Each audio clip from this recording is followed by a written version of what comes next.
Baiklah, saya Mita Afriani. Di sini saya akan menjelaskan materi yang keempat, yaitu pengertian kalimat, B. Perbedaan klausa dan kalimat, C. Pola dasar kalimat, D. Pengembangan pola dasar kalimat. Baiklah, yang pertama, pengertian kalimat. Kalimat adalah suatu bahasa berupa kata atau rangkaian kata yang dapat terdiri sendiri dan menyatakan makna yang lengkap.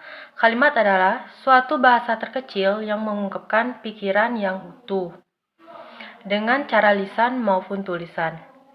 Dalam wujud lisan, kalimat diucapkan dengan suara naik turun dan keras lembut, di sela jeda dan diakhiri dengan intonasi akhir. Sedangkan dalam wujud tulisan, di huruf Latin, kalimat dimulai dengan huruf kapital dan diakhiri dengan titik. Dengan titik berhuruf untuk menyatakan kalimat berita atau yang bersifat intonatif, informatif, tanda tanya untuk menyatakan pertanyaan, dan tanda seru untuk menyatakan kalimat perintah. B. Perbedaan klausa dan kalimat. Sebenarnya klausa dan kalimat tidaklah berbeda jauh karena sebuah klausa bisa menjadi kalimat asalnya memenuhi beberapa ketentuannya, seperti pemberi tanda baca atau pemakaian intonasi. Perbedaan utama antara klausa dan kalimat terletak pada penggunaan unsurnya. Dalam konstruksi klausa dan unsur predikat menjadi hal yang penting yang harus ada dan diperhatikan. Subjek dan objek juga penting dan penting digunakan sebagai tambahan ketika menyusunnya. C. Pola dasar kalimat. SP, pola ini terhitung pada kalimat yang paling dasar dan sederhana, sebab pola ini hanya berupa subjek S dan predikat P saja. Yang kedua, pola dasar kedua, SPO. Pola terdiri dari subjek S, predikat P, dan objek O. Ini biasanya dipakai pada contoh kalimat deklaratif dan transitif dan kalimat aktif transatif.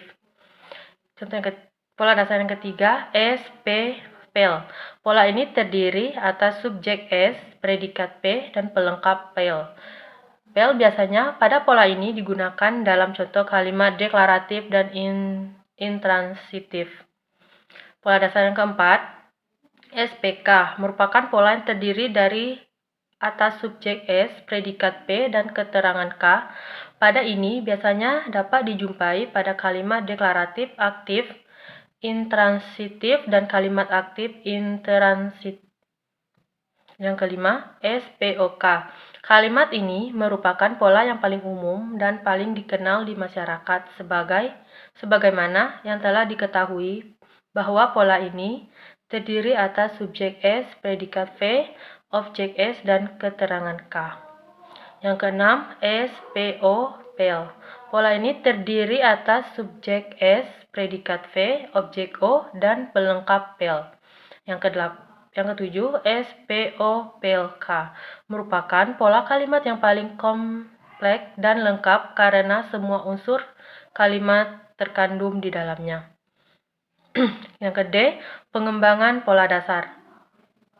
Kalimat yang bagaimana panjangnya pada dasarnya bisa dikembalikan pada subjek predikat inti.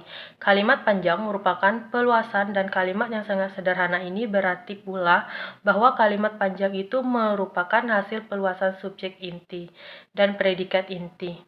Peluasan objek ini, kalimat dapat diperluas dengan keterangan objek itu sendiri. Dapat dibedakan menjadi dua macam, yaitu atributif dan apositif. Baiklah, itulah materi yang keempat. Saya ucapkan terima kasih.